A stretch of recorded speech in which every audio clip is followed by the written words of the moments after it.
For a big SUV, this is how good the new X5 sounds.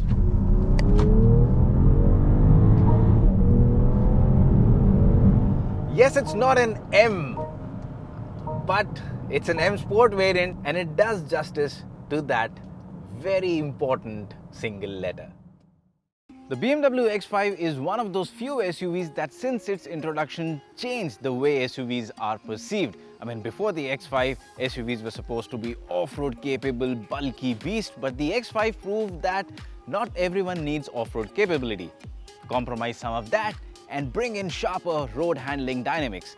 And that's exactly what the X5 is all about. And now we have the updated version with us. This is the 2023 X5, which was recently launched in India. It carries a price tag of 1 crore 5 lakh rupees ex-showroom because this is the X40i, the M version. So what is the new X5 all about? What has it got in store for us? What's good, what's not? Let's find out.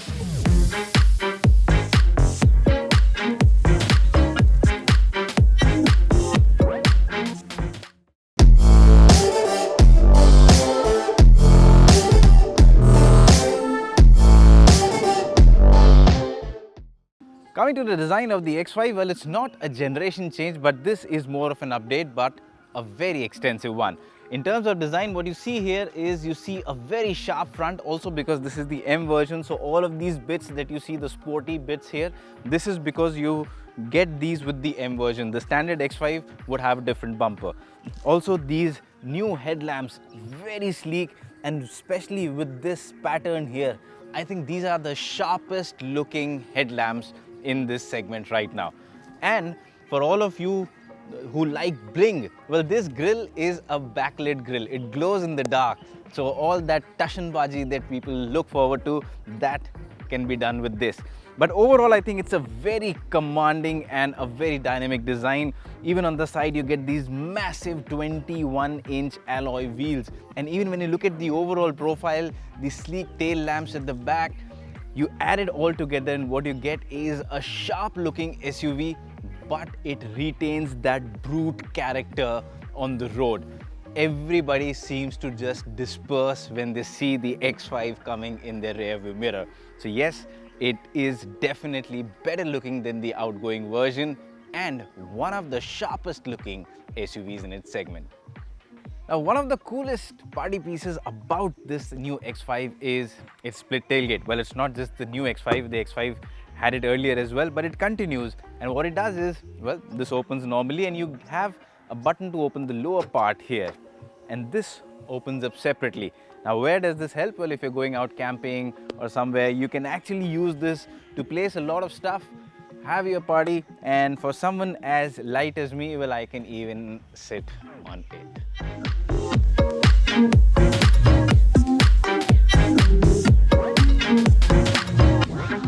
Now, before we go ahead and tell you about the cabin and the driving experience of the new X5, if you have made it this far, it means you're liking this video. So please hit that subscribe button, press that little bell icon and share this video as well.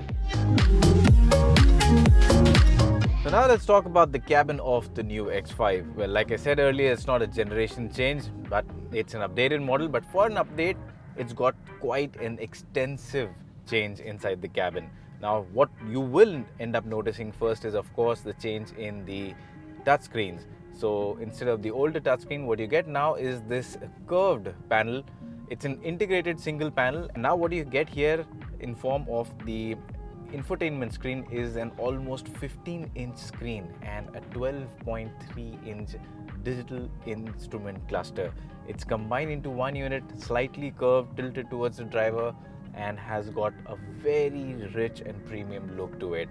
Also, in terms of touch response, it's got a very fluid response. Visibility is very good under even direct sunlight, and the resolution is very sharp.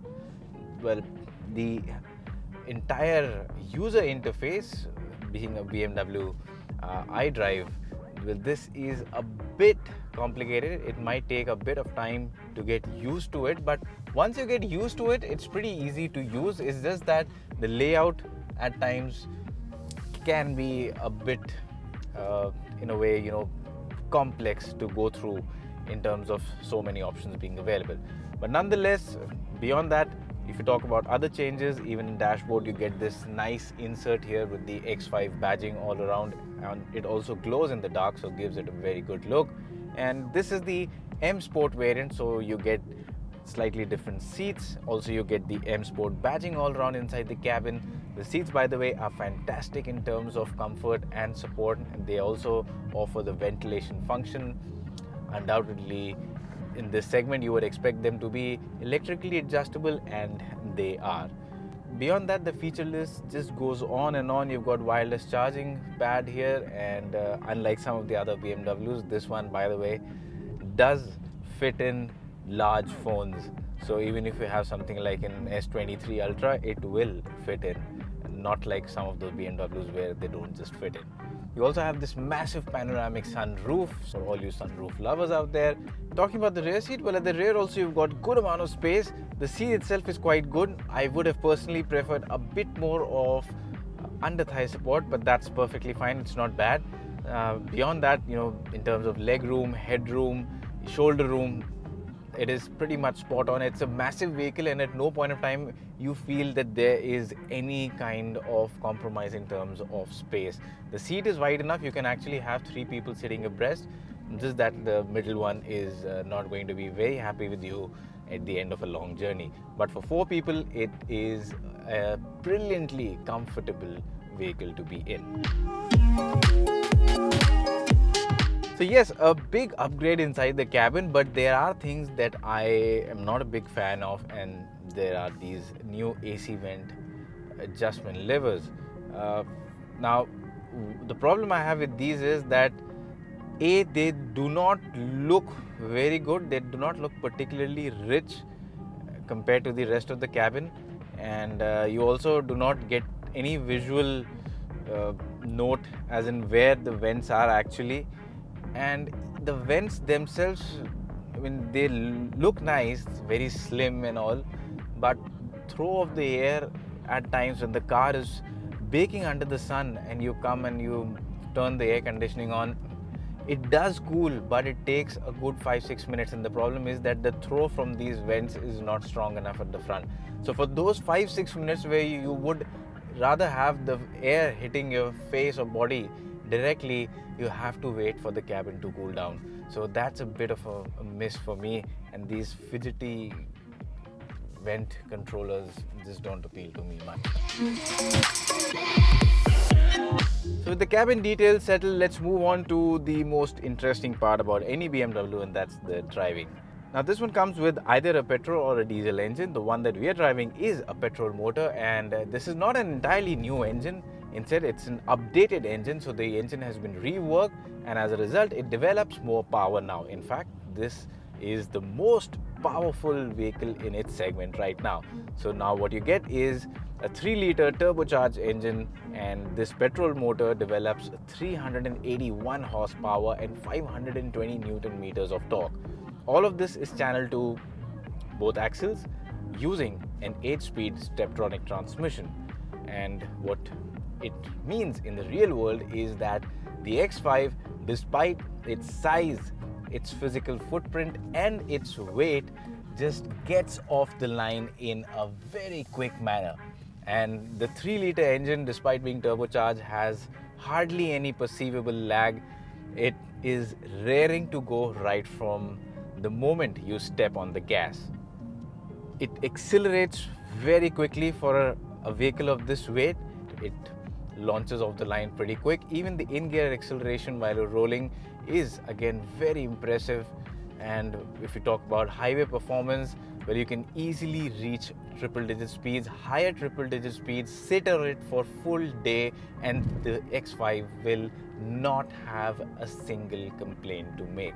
So in terms of performance, I don't think there is anything to point out.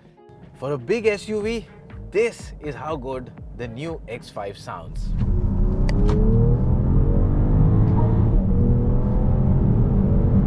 Yes, it's not an M, but it's an M Sport variant, and it does justice to that very important single letter.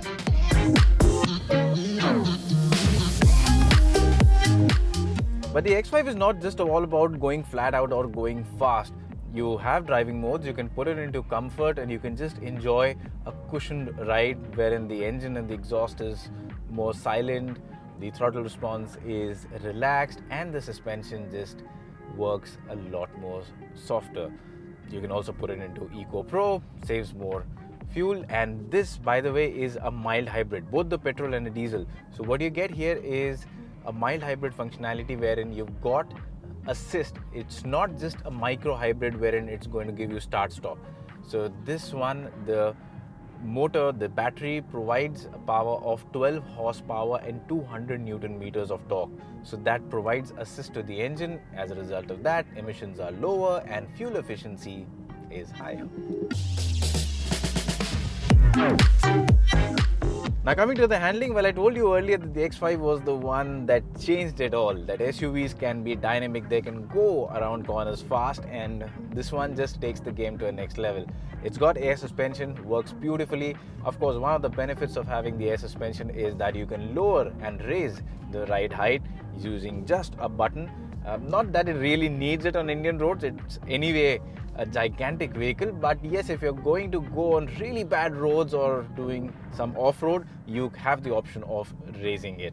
And on the road, this air suspension just works beautifully. It just soaks in every kind of surface undulation in a very smooth manner, and that means that the cabin occupants get a very good ride experience.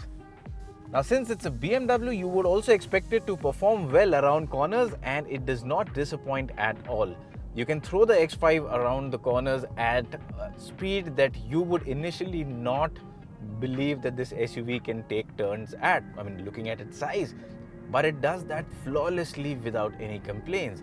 And while it does that, you do get a good amount of feedback from the steering wheel. The brakes do their job very well, and the tires again provide a lot of grip. As a result of all of this coming together, what you get is an SUV that you can just be a comfortable passenger in, but whenever you want, you can enjoy a very spirited ride in it as well.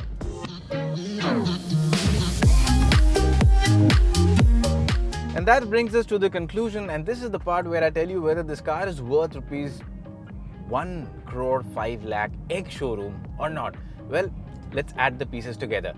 For that kind of money, you get an SUV that is now improved in almost every area, be it design, cabin, comfort, tech. It even gets ADAS suite, so it's safer than earlier.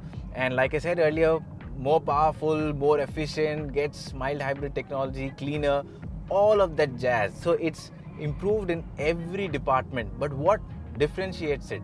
Well, what differentiates it is the fact that while it is at par with its rival in almost every department in terms of giving you features and all, it stands out in terms of delivering a stonking driving experience. It is by far the most fun to drive SUV when you compare it to probably say the GLE or the Range Rover Sport, its rivals, or even the Audi Q7. So this is way more fun to drive. Yes, those SUVs might have some more edges over this in terms of comfort, in terms of features, but this one in terms of driving dynamics is just a class above. So if you are someone who prioritizes driving fun and driving dynamics over features and comfort, I think the X5 is going to keep you very, very happy, because even in terms of features and comfort, it doesn't make any sort of a compromise actually. But the kind of driving fun you get from this, boy oh boy, you will not complain spending over 1 crore for this vehicle.